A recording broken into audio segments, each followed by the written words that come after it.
पहले इंग्लिश में आपको इंपॉर्टेंट चैप्टर एयरफोर्स से ये पढ़ने हैं, उसके बाद least important chapter according to mark हो जाएगा, 3 एरर आ जाएंगी, फोकस ही घूम जाता है। तो लीस्ट इंपॉर्टेंट अगर लेना है तो 15 आ रहे हैं, 16 स्कोर आ रहा है उसका 20 में, उसको 20 में से 20 स्कोर करना बड़ी आसान थी लेकिन हम वो ये वाला पार्ट लगाया है। होती है जो सर एक बहुत अच्छा बच्चा इंग्लिश का तैयारी करता है, उसकी बहुत अच्छी मतलब मॉक भी अच्छे जा रहे हैं, प्रीवियस भी जा रहे हैं, लेकिन वो एग्जाम टाइम पे ये गलती करता है, उसको बहुत बड़ा नुकसान होता है। पैसेज सॉल्व कर रहा हूँ क्योंकि मेरा पैसेज कमज़ोर है,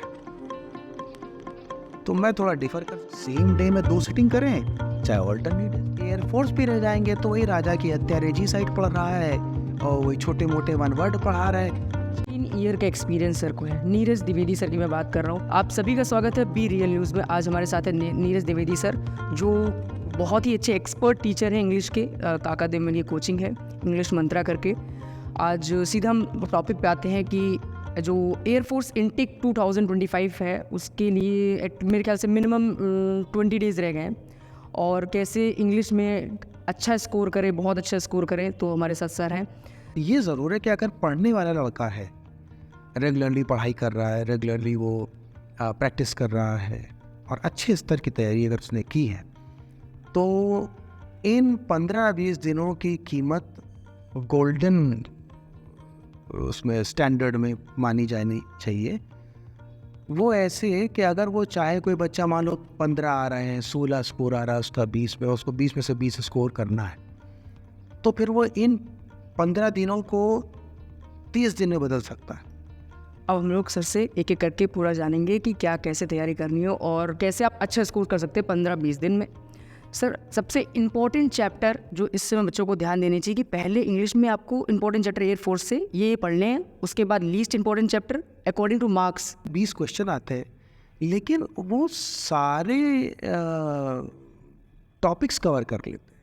अब एक्टिव पैसिव डायरेक्ट इनडायरेक्ट का एक एक क्वेश्चन हो जाएगा, 3 एरर आ जाएंगी, एक सिनोनिम आ जाएगा, एक एंटोनिम आ जाएगा। तो कहने का मतलब ये है कि अब इसमें अगर तुम ये जानना चाह रहे हो भैया कि सबसे इम्पोर्टेंट पार्ट क्या है जो बच्चे को हमेशा ध्यान पहले पढ़ना है कि मतलब अभी मतलब इसको खास इस पर ज़्यादा ध्यान देना है, ऐसे चैप्टर्स। हाँ, तो उसमें सबसे ज़्यादा ध्यान देना होगा बच्चे को 2 चीज़। एक तो उसको ध्यान देना होगा पैसेज पर, ठीक है, क्योंकि पैसेज एक ऐसी वैरायटी है जिसमें उसको 3 से 4 क्वेश्चन मिलते हैं, उसको घर से कुछ पढ़ के जाना नहीं होता। तो अगर उसकी अच्छी प्रैक्टिस हो जाती है पैसेज में, जैसा तुमने अभी बात कट गई थी, मैंने कहा था कि 15 दिन को वो 30 दिन पर तब्दील कर सकता है, यानी अपनी मेहनत तो दुगनी कर दे। अब मेहनत दुगनी करेंगे तो पैसेज हो गया, प्रेपोजिशन हो गया। प्रेपोजिशन पे खास ध्यान देना चाहिए। प्रेपोजिशन आज जो नया ट्रेंड चल रहा है, इसमें नया पैटर्न है, उसमें एरर्स में प्रेपोजिशन आ रहा है, उसमें फिल इन द ब्लैंक में प्रेपोजिशन आता है। तो बच्चों को 2 से 3 क्वेश्चन तो सिर्फ प्रेपोजिशन अच्छे से तैयार करने पर वो मिल जाते हैं। पैसेज के 3 से 4 क्वेश्चन है जो उनके गलत ही नहीं हो सकते, ठीक है ना। एक चीज़ पर खास ध्यान, तुमने कहा कि लीस्ट इम्पॉर्टेंट होता है, तो लीस्ट इम्पॉर्टेंट जो है, मेरे अपने अनुभव है इस बारे में कि अगर ये जो सो कॉल्ड टीचर्स बने हैं और जो बच्चों को अपने वीडियो बनाने के चक्कर में जो गुमराह करते रहते हैं, अधूरी जानकारी के चक्कर में सिनोनिम एंटोनिम बहुत रटवाते हैं। जब बच्चा जानता है कि उसका सिनोनिम एंटोनिम में एक आना है या एक सिनोनिम एक एंटोनिम आना है, और उसके पीछे वो अगर अपनी सारी ताकत लगा देगा तो उसका फोकस ही घूम जाता है। तो लीस्ट इम्पॉर्टेंट अगर लेना है तो सिनोनिम और एंटोनिम्स के क्वेश्चंस लीस्ट इम्पॉर्टेंट हो जाते हैं। कितना भी बुरा होगा, अगर हम, जैसा मैंने पहले शुरू में कहा कि अगर बच्चे ने अच्छे से पढ़ाई की और अच्छे से तैयारी की, तो सिनोनिम एंटोनिम बहुत ज़्यादा बुरा होगा तो एक नहीं आता होगा, तो जो ना आता हो उसको आप बिना संकोच छोड़ दें। सर, इसी में ही क्वेश्चन ऐड ही होता है कि कुछ ऐसे चैप्टर के नाम बता दें जिसमें बच्चा बहुत ज़्यादा मेहनत करता है, मतलब कुछ ज़्यादा टाइम देता है, हार्ड वर्क नहीं सर, कुछ ज़्यादा टाइम देता है जितना टाइम नहीं देना चाहिए। ऐसे कौन से चैप्टर या फिर ऐसे टॉपिक बोले हो? तो जैसे तुम्हारा सवाल ही बहुत अच्छा था कि ज़रूरत से ज़्यादा सिनोनिम एंटोनिम रटने में अपनी एनर्जी को बर्बाद ना करें। इन आखिरी कुछ दिनों में प्रैक्टिस पेपर्स लगाएं, सैम्पल पेपर्स में सर इसी में है कि सर पेपर्स में सर प्रीवियस ईयर क्वेश्चन और अगर प्रीवियस ईयर क्वेश्चन के साथ अगर मॉडल पेपर को सॉल्व करने हैं तो कोई बुक या फिर ऐसा जाए या फिर ऑनलाइन रिसोर्सेज लें, क्या लें? मतलब मॉक करें कि प्रीवियस ईयर क्वेश्चन के? सर आप बेस्ट प्रेफरेंस किसको देंगे? दोनों दोनों दोनों। सर इक्वल कैसे लेके चलेगा सर? मतलब एक दिन प्रीवियस एक दिन मॉक, ऐसा? ये तो कुछ सर मतलब इक्वल कैसे लेके चलेगा सर? इक्वल नहीं, देखो प्रीवियस ईयर पेपर पे मैं ज़्यादा जोर नहीं देता, सिवाय के पिछले 1.5-2 साल के अगर उसको मिल जाए वो बहुत है, क्योंकि पैटर्न बदलता जा रहा है। पहले जो प्रीवियस ईयर पेपर, पहले जो पुराने समय के पेपर्स होते थे 4-5 साल पहले के, वो बहुत ही ईजी होते थे। इधर मैं देख रहा हूँ कि इवन एयरफोर्स और नेवी के जो क्वेश्चंस हैं, इवन कोस्ट गार्ड जिसमें कि नेगेटिव मार्किंग भी नहीं होती, उसके क्वेश्चन पेपर्स, उसके क्वेश्चंस का जो लेवल है वो एसएससी के पैटर्न पे जा रहा है। मतलब सीएचएसएल और एमटीएस लेवल के मतलब उसको टच कर रहा है, उस तरह के क्वेश्चंस आ रहे हैं। तो बेहतर है कि प्रैक्टिस जब करे बच्चा तो अपने एग्ज़ाम के सो कॉल्ड लेवल जो भी हो उससे थोड़ा ऊपर उठ के करे। सर एयरफोर्स के लिए बता दीजिए सर। एयरफोर्स का ही तो बता रहा हूँ, मतलब उसकी लेवल ऊपर सर, उसका लेवल कौन से ऊपर का? एयरफोर्स से थोड़ा ऊपर लेवल पे आप जाएंगे तो आपको कोई भी एसएससी प्री के सवाल सॉल्व करे बच्चा। देखो रैंक अगर उसको लेवल पे जाना है तो तुमने 20 आउट ऑफ 20 की बात शुरू की। मतलब कि कैसे स्कोर कर सकता है बेहतर बेस्ट, सो 2020 हो। वो एसएससी के आप पुराने पेपर निकाल लीजिए, एमटीएस के, है ना। और सिर्फ एयरफोर्स पे रह जाएंगे तो वही राजा की हत्या रेजी साइड पढ़ रहा है और वही छोटे मोटे वन वर्ड पढ़ा रहा है, जबकि पेपर का लेवल अब वो नहीं रह गया। अभी जानेगा कौन जब तक बच्चा खुद पेपर नहीं देगा, या जो आदमी इस चीज़ को साल दर साल करा रहा है। जब आते हैं बच्चे तो उनसे फीडबैक लेता हूँ तो समझ में आता है कि अरे ये क्वेश्चन तो इस लेवल पे पहुँच गया, है ना। तो इसके लिए बेहतर है कि स्टूडेंट अपनी पढ़ाई करे और उसके बाद अपने प्रैक्टिस को थोड़ा सा ऊपर। मेरा हमेशा बच्चों से कहना रहता है कि अपने को एग्ज़ाम से 20 होकर चलो, एग्ज़ाम से 19 होकर चलते हैं जब, तो फिर स्कोर में दिक्कत आती है। एक गलती है जो सर एक बहुत अच्छा बच्चा इंग्लिश का तैयारी करता है, उसकी बहुत अच्छी, मतलब मॉक भी अच्छे जा रहे हैं, प्रीवियस भी जा रहे हैं, लेकिन वो एग्ज़ाम टाइम पे ये गलती करता है, उसको बहुत बड़ा नुकसान होता है। उसमें एक गलती तो खैर कहना बड़ा मुश्किल होगा, लेकिन एक देखो कुछ चीज़ें हैं, जैसे कि एक ओवर कॉन्फिडेंस, या दो उसी का उल्टा ले लो, lack of confidence. Exam hall में पहुंचते ही बच्चा एक एग्ज़ाम का जो ओकेजन होता है ना, जो साइकोलॉजी होती, उससे वो डर भी जाते, हाथ पाँव फूल जाते हैं, नर्वस हो जाते हैं। अब इन सब से कैसे बचा जाएगा? प्रैक्टिस करेंगे। तो इतनी प्रैक्टिस करते हैं हम लोग अपने यहाँ पर, जब बच्चे आते हैं और हम लोग एग्ज़ाम वाइज प्रैक्टिस कराते हैं। एयरफोर्स का अलग बैच चलता है, एनडीए का अलग हो जाता है, सीडीएस का अलग हो जाता है, एसएससी के अलग हो जाते हैं, बैंक के अलग हो जाते हैं। तो एग्ज़ाम वाइज आप जानते हैं कि आपने एक सॉलिड लेवल की तैयारी अगर की है तो जो एक्चुअल एग्ज़ाम है, it becomes just another exam for you, another test for you. तो जो गलती जो आपने पूछा, तो बच्चे सबसे ज़्यादा गलती ये करते हैं कि एक तो केयरलेस मिस्टेक कर देते हैं। ऐसे कई मतलब केसेस आते हैं सामने, यार सर फॉर एग्जाम्पल सर बता रहा हूँ ना कि सर सिनोनिम पूछा था, एंटोनिम लगाया है, आप पढ़ाई नहीं था, या एरर सर बड़ी आसान थी लेकिन हम वो ये वाला पार्ट लगाया है। तो वो क्यों? हड़बड़ाहट, जल्दबाजी, लैक ऑफ प्रैक्टिस, है ना, लैक ऑफ कंसंट्रेशन, तो लापरवाही जिसको मैं कहता हूँ। तो इन चीज़ों से अगर बच्चा बचे और अगर टू द पॉइंट एकाग्रचित्त होके हर क्वेश्चन को उसके मेरिट पर पढ़ के, मैं हमेशा कहता हूँ हर क्वेश्चन डिमांड करता है कि 30 से 40 सेकंड उसको दो, ध्यान से पढ़ो, कोई दिक्कत ही नहीं हो। कुछ चैप्टर्स ऐसे ज़रूर होते हैं जिन पे सर क्या बोलते हैं, बच्चों को ऐसा लगता है कि ये मैंने मॉक में भी अच्छे करे हैं, टेस्ट में भी अच्छे करे हैं, और वो जब वहाँ क्वेश्चन पढ़ जाते हैं तो उनको एक बार में सॉल्व नहीं होता है, या फिर कुछ ऐसा लगता है कि नहीं समझ में आया, सेकंड टाइम करते हैं, थर्ड टाइम करते हैं। तो क्या ये सही है इतना समय देना कि सबको इक्वल लेके चला जाए, या फिर किसी चैप्टर्स को थोड़ा सा? ये जो तुमने बात कही बहुत बढ़िया चीज़ तुमने बोली कि कभी कभी क्या होता है, हालांकि एयरफोर्स में ये नौबत नहीं आती है, एयरफोर्स का पेपर में सिंप्लिसिटी होती है, उलझाने वाले क्वेश्चन वगैरह नहीं पूछे जाते हैं। लेकिन हाँ, जो आज बच्चे एयरफोर्स की तैयारी कर रहे हैं, कल को एनडीए भी देंगे और भी पेपर्स देंगे, तो ये जो सवाल है ये थोड़ा हायर एग्जाम। तो इसको मैं कन्वर्ट कर देता हूँ, कॉम्प्रिहेंशन में ऐसा होता है सर, हाँ सब लोग टू टाइम रीड करते हैं, 3 टाइम यूज़ करते हैं, रीड करते हैं 4 टाइम। तो कैसे सर वो अप्रोच की गलती होती है। 2 बार अगर 3 बार पढ़ते हैं तो उसमें दिक्कत नहीं है, लेकिन टोटल पैसेज ही 4 से 5 मिनट में सॉल्व हो जाता है विद गिवन गुड प्रैक्टिस।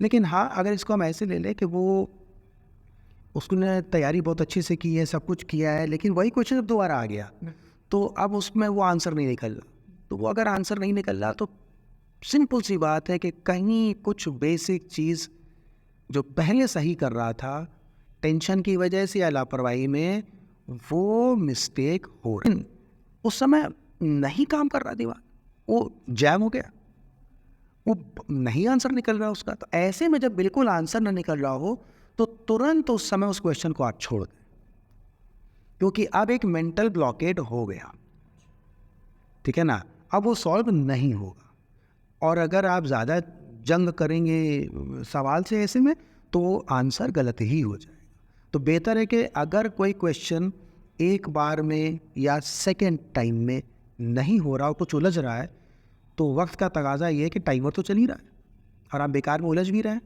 आप तुरंत उसको छोड़ दीजिए and move on to other questions. तो होगा क्या, अदर क्वेश्चन को सॉल्व करने में आपका वो क्वेश्चन की जो गड़बड़ी कर रहे थे वो छूट गई, ख़त्म हो गई। वो सब सॉल्व करके दोबारा आ जाओ इस क्वेश्चन पे, रिव्यू में डाल देते हैं ऐसे में हम लोग, रिव्यू से फिर वापस उसको ले लो, तो आप पाओगे कि आप बड़ी जल्दी इसको सॉल्व कर लोगे। और फिर भी ना हो रहा हो, ज़बरदस्ती तुक्के नहीं लगाए जाते हैं, छोड़ दिया जाता है, तो आप इस क्वेश्चन को छोड़ दीजिए। सर कैसे रिवाइज करने का तरीका, फॉर एग्जांपल जैसे कि अभी सर कुछ बच्चों के चैप्टर्स कंप्लीट नहीं हुआ होगा, कुछ बच्चों के, इसमें ले लेता हूँ, कुछ तो अभी सभी होते हैं ऐसे कुछ बच्चे ऐसे कि जिनके से चैप्टर अभी पूरे कंप्लीट नहीं हुए हैं, वो पढ़ रहा है और साथ में रिवीजन कर रहे हैं। सर कैसे लेके चला जाए, थोड़ा मैनेज नहीं हो पाता है सर, थोड़ा समझे, थोड़ा सा क्लियर। सही है, बिल्कुल सही है कि सेक्शंस होते हैं, और सेक्शंस में हर सेक्शन में आपको 2 लेवल पर तैयारी करनी पड़ती है। एक तो उसकी थ्योरी तैयार करते हैं और दूसरा उसका रिवीजन करके उसकी प्रैक्टिस करते हैं। तो ऐसे में हमेशा ये करना चाहिए कि सेक्शन को और अपनी स्टडी टाइम को 2 भाग में बांट लेना चाहिए, राइट। जैसे मैं इंग्लिश की बात करूं तो इंग्लिश की पढ़ाई, मान लीजिए आप 2 घंटे रोज़ इंग्लिश पढ़ रहे हैं, तो पूरे 2 घंटे आप रटते ही मत रहिए, आप इसको बांट लीजिए। 1.5 घंटे पढ़िए और 30 मिनट या 40 मिनट जैसा हो, तैयारी के ऊपर है, आप रिवाइज करिए। वैसे तो मैं हर बच्चे से कहता हूँ कि कोई भी सेक्शन हो, कोई भी कोचिंग आप कर रहे हो, किसी भी चीज़ को आप पढ़ रहे हो, ना भी कोचिंग कर रहे हो, खुद पढ़ रहे हो, तो भी जो पढ़ाया गया वो डेली बेसिस पे एक बार दोहराना चाहिए। और जब ये दोनों चीज़ भारी हो जाती है मैनेज करना, कि रिवीजन भी करना और पढ़ाई भी करना, तो फिर आप उसको 2 हिस्सों में बांट दीजिए। तो एक हिस्से में आप पढ़ाई करिए एक सेक्शन की, दूसरे सेक्शन का रिवीजन कर लीजिए, अगले दिन इस सेक्शन का रिवीजन कर लीजिए, उसकी पढ़ाई कर लीजिए, तो आपको बर्डन भी महसूस नहीं होगा और आपकी दोनों चीज़ लगातार चलेगी।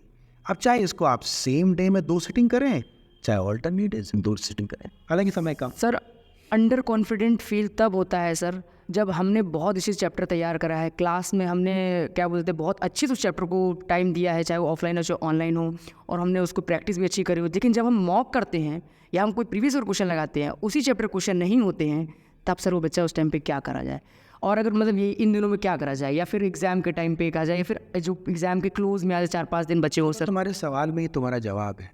तुमने कहा कि उसने बड़ी मेहनत की, बड़े मन से पढ़ा, सब कुछ किया, और उसके बाद जब वो पेपर लगा रहा है, मॉक लगा रहा है, प्रैक्टिस लगा रहा है, तो उसके आंसर्स नहीं निकल रहे हैं, यानी उसकी पढ़ाई जब उसने पढ़ी थी या उसने जब तैयारी की उसमें लेवल डाउन रह गया। तो तुमसे बताया कि बच्चे का वो प्रैक्टिस जब कर रहा है तो थोड़ा लेवल बढ़ा के करे, तो वो ज़रूरी है। तो जब पढ़ाई हो तो पढ़ाई भी अगर लो लेवल की कर ली उसने, है ना, अब वोकैब की बड़ी चर्चा होती है, अब सिनोनिम एंटोनिम है, अब सिनोनिम एंटोनिम में बच्चे को रटा दिए छोटे छोटे सिनोनिम एंटोनिम, अरे बड़ा आसान आता है, बड़ा आसान आता है, और जब उसने खुद करना शुरू किया तो उसने देखा यार ये वाले क्वेश्चन तो मुझे आते ही, उस लेवल पर इंग्लिश उसको पढ़ाई ही नहीं है। सर कुछ चैप्टर्स ऐसे होते हैं जिन पे सर जनरली थोड़ा सा समय सर ज़्यादा देना पड़ता है, ज़्यादा क्वेश्चन उसके प्रैक्टिस करने पड़ते हैं, ऐसा है कि सर ये रूमर है सर? रूमर की नहीं है बात, रूमर की नहीं है। ये जब शुरुआत होती है तो हर, जैसे 5 उंगलियां बराबर नहीं होती, तो हर छात्र की जो क्षमता है वो बराबर नहीं होती। किसी को कोई चीज़ समझने में टाइम लगता है, किसी को कोई चीज़ बहुत जल्दी आ जाती है। लेकिन एक बात सही है कि जब आप प्रैक्टिस पेपर लगाते हैं तो कोई एक वैरायटी पे आपका जोर हो ही नहीं सकता, तो आप पूरा पेपर सॉल्व करते हैं। अब इसमें कोई कहे कि नहीं मैं 15-15 पैसेज सॉल्व कर रहा हूँ क्योंकि मेरा पैसेज कमज़ोर है, तो मैं थोड़ा डिफ़र कर जाता हूँ। मैं कहता हूँ नहीं भाई तुम पूरा पेपर लगाओ, पैसेज अपने आप आ जाएगा और बाकी वैरायटी तुम्हारी अपने आप कवर हो जाएगी, है ना। तो यहाँ पर मतभेद हो सकता है और लोगों के तरीके अलग हो सकते हैं। मेरा ये कि हम लोग वो कहते हैं ना कि होलिस्टिक अप्रोच होना चाहिए, टोटल अप्रोच लेके चलो। पेपर को कर रहे हो सॉल्व, सिर्फ पैसेज सॉल्व करने नहीं जा रहे हो या सिर्फ सिनोनिम एंटोनिम करने नहीं जा रहे हो। सर टॉपिक वाइज अभी सर क्या बोलते हैं मॉक दे सकते हैं, कोई दिक्कत नहीं, अभी एक साथ लेना ज़रूरी होगा 50? अब नहीं, अब देर हो गई। अब still there 20 days are left, मतलब ऐसा 20 डेज मीन्स नहीं, सॉरी बट तुम्हारे मन की बात नहीं कर रहा। Okay sir, fine sir. लेकिन इम्पॉर्टेंट बात ये कि ये जो आखिरी जो समय होते हैं, एक महीना भर, 15 रोज़, 20 दिन, ये कंप्लीट एग्ज़ाम प्रैक्टिस के होते हैं। ओके, तो इसमें जो है फिर टॉपिक नहीं, चैप्टर नहीं, वो समय चला गया। अब टॉपिक वाइज एग्जाम बिल्कुल नहीं देना, ओवरऑल आप दीजिए ऐसे बोलो। अब नहीं, वो देर हो गई। वो टाइम होता है तैयारी के समय का, जब बच्चा पढ़ रहा है उस समय वो अपने वीक एरियाज देख लेता है, वीक एरियाज में चला जाता है, उसको पक्का कर लेता है, वो सब कर लेता है। सर थोड़ा सर थोड़ा स्कोप दे दीजिए सर, अभी कुछ बच्चे सर हैं 20 दिन में उम्मीद लगे रखिए सर, आपकी बात सुनेंगे तो थोड़ा डीमोटिवेट। नहीं, तो मैं वही बोल रहा था कि अगर उम्मीद अब आपको जगानी है तो आप पहला काम तो करिए कि जैसे आपने बोला 15 दिन या 20 दिन है, इसके आप दुगना कर लीजिए। दुगना करने का मतलब हुआ कि आप दिन में कम से कम 4 से 5 पेपर सॉल्व करिए। यार 20 ही क्वेश्चन का तो एक पेपर है, आप 5 पेपर सॉल्व करिए। आपके वीक एरियाज भी अपने आप सॉल्व हो जाएंगे। आपके अपने नज़रिया पूरे पेपर को लेकर के बनेगा कि अगर ये क्वेश्चन कठिन हो रहे हैं तो मैं इनको अब तो पढ़ नहीं पाऊँगा। थोड़ा मैच्योर बनो, बचकानी बातें मत करो। तो वो आप 1-2 क्वेश्चन अगर छोड़ भी देते हैं तो भी आपका कोई नुकसान नहीं है ना। अच्छा है, फिर कहूँगा कि चूँकि ऑल इंडिया एग्ज़ाम है, टोटल कट ऑफ को ध्यान में रखते हुए पढ़ाई करो और टोटल कट ऑफ को ध्यान में रखते हुए प्लानिंग की जाती पूरे पेपर की। सॉरी, मैं थोड़ा सा अपने इंग्लिश से थोड़ा बाहर जा रहा था, लेकिन उन बच्चों के लिए कह रहा हूँ जो इंग्लिश में थोड़े हल्के रह जाते हैं, तो वो डरे नहीं। देखो, एक्स ग्रुप का मान लेते हैं हम लोग कि कट ऑफ जा रहे हैं, अज्यूम कर लेते हैं ये 35 जाएगा, ठीक है, 35 बहुत अच्छा कट ऑफ हो जाएगा, तो मान लीजिए कि 35 जाएगा। हालांकि जाता है 27, 28, 29, 32, हम 35 ले लेते हैं। तो अब आप अगर प्लान करें तो आपका इंग्लिश फ़र्ज़ कर लेते हैं कि पूरे 20 में से 20 आपने शुरू किया था, मैं कह रहा हूँ बच्चे का रह जा रहा है 16-17, ना कि आप टोटल कट ऑफ को नज़र में रखें। एक चीज़, अपने स्ट्रॉन्ग सेक्शन को, जैसे किसी का मैथ्स थोड़ा स्ट्रॉन्ग है, ठीक है ना, तो जब सेक्शन अगर स्ट्रॉन्ग है इंग्लिश मैथ्स का, तो आप मैथ्स में कोशिश करिए कि आप 22 से 24 नंबर ले आए, 25 ले आए। इंग्लिश 15-16 पे रह जाएगा। तो आप ये पाएंगे, मैंने देखा अनुभव से, कि लोगों को नॉर्मली फिज़िक्स में सबसे ज़्यादा तकलीफ होती है। बिल्कुल। तो फिज़िक्स में अगर वो बच्चा सिर्फ वही जो कट ऑफ मार्क्स होते हैं 7.5 8.5 भी ले आता, जो भी उस बार का कट ऑफ बने, तो कंफर्टेबल रहता है और बहुत आराम से पास हो जाता है और उसको अपना जीडी इंटरव्यू तैयारी करे, है ना। तो इंग्लिश का ऐसा दबाव भी नहीं महसूस होगा। ये उनके लिए जिनके लिए तुमने कहा कि थोड़ा सा रहम करिए, बच्चे टेंशन में, तो अगर उसकी इंग्लिश कमज़ोर होगी तो वो बच्चा ध्यान देगा तो उसके मैथ्स स्ट्रांग होगी, तो बैलेंस कर ले जाता है, कोई दिक्कत नहीं। आप अपना टाइमर लगाएं, चाहे वो कुछ भी करें, टाइमर तो आई होगा। बिना टाइमर क्यों करते सर? नहीं, वो गलत फहमी है। ये आखिरी समय में तो हमने जैसे नहीं कहा कंप्लीट पेपर लगाना है तो टाइम होना चाहिए। अब जैसे इंग्लिश का सेक्शन है तो इंग्लिश का सेक्शन आपका इतना अच्छे से तैयार हो जाए कि आप 8 साढ़े 8 मिनट में इंग्लिश का सेक्शन ख़त्म कर दें। This is practice. और जहाँ अगर इसको थोड़ा लंबा खींचा तो फिर आगे थोड़ी सी दिक्कत हो जाएगी।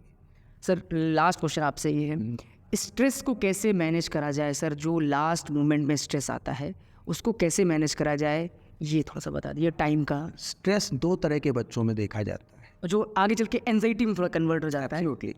एक जिनको फियर ऑफ फेलियर होता है, ठीक है, और एक जिनको फियर ऑफ सक्सेस होता है। तो ये दोनों तरह के बच्चे होते हैं जो बहुत स्ट्रेस है। जिसने बहुत मेहनत की होती है वो हारना नहीं चाहता, है ना, वो चाहता है मुझे मतलब इस बार तो मेरा हो ही जाए।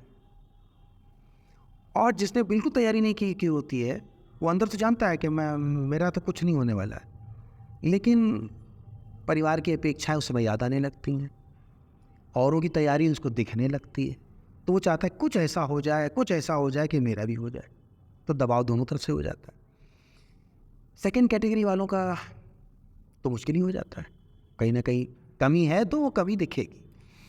लेकिन वो बच्चे जो मेहनत वास्तव में किए हैं और बहुत ज़्यादा प्रेशर ले रहे हैं, तो सिंपल सी बात है, ये अगर प्रॉपर प्लान किया है, जैसे अभी प्लानिंग बताई ना सेक्शनल, अगर प्रॉपर प्लानिंग से कर रहे हो तो एग्ज़ाम इमोशन का विषय नहीं होता, एग्ज़ाम प्लानिंग का विषय होता है। ब्रेन से काम करना होता है, इमोशन से नहीं। तो आप पूरी प्लान कर लीजिए, हम इतना प्रैक्टिस कर चुके हैं, इतने 100 क्वेश्चन लगा चुके हैं, हमारा टाइमिंग अच्छी जा रही है, हमारा इतना नंबर आ रहा है, तो जो भी पिछला कट ऑफ हो उससे 5-7 नंबर ऊपर रह करके आप अपने स्कोर को ला रहे हैं, चिल करिए, अच्छा कर रहे हैं। इसके बावजूद टेंशन हो रहा है, तो ये एग्ज़ाम ज़िंदगी का आखिरी थोड़े, इतने ऐसे हैं छोटे से बच्चे, अरे यार ये एग्ज़ाम दे रहे हो, नहीं होगा तो क्या हो जाएगा, कोई ना घर वाले निकाल देंगे, ना आपके ऊपर बेरोजगार का तमगा लगने वाला है, ना कुछ हो, ना आप उनके लिए प्रेशर बहुत होता है, जिनके लिए सर एयरफोर्स कहते हैं ये मेरी जॉब है, ड्रीम जॉब है, उनके लिए सर। नहीं, वही मैं कह रहा हूँ, उन्हीं के लिए कह रहा हूँ। अगर ड्रीम जॉब है, तुमने जम के मेहनत की है, तो अब तुम पेपर तुमने नहीं बनाया, आंसर तुम सेट नहीं करोगे, स्कोरिंग तुम ही नहीं करनी है, रिजल्ट तुम डिक्लेयर नहीं कर, जब तुम कुछ कर ही नहीं सकते जिस बारे में, तो थोड़ा सोचो कि हम जो कर सकते हैं बस हम वो बेस्ट करके आराम से बढ़ जाए। कर्मण्यवाधिकारस्ते मा फलेषु कदाचन। Thank you for giving your precious time, sir. Thank you so much, लगे रहिए। I hope you like this video and please subscribe and like the Be Real News channel.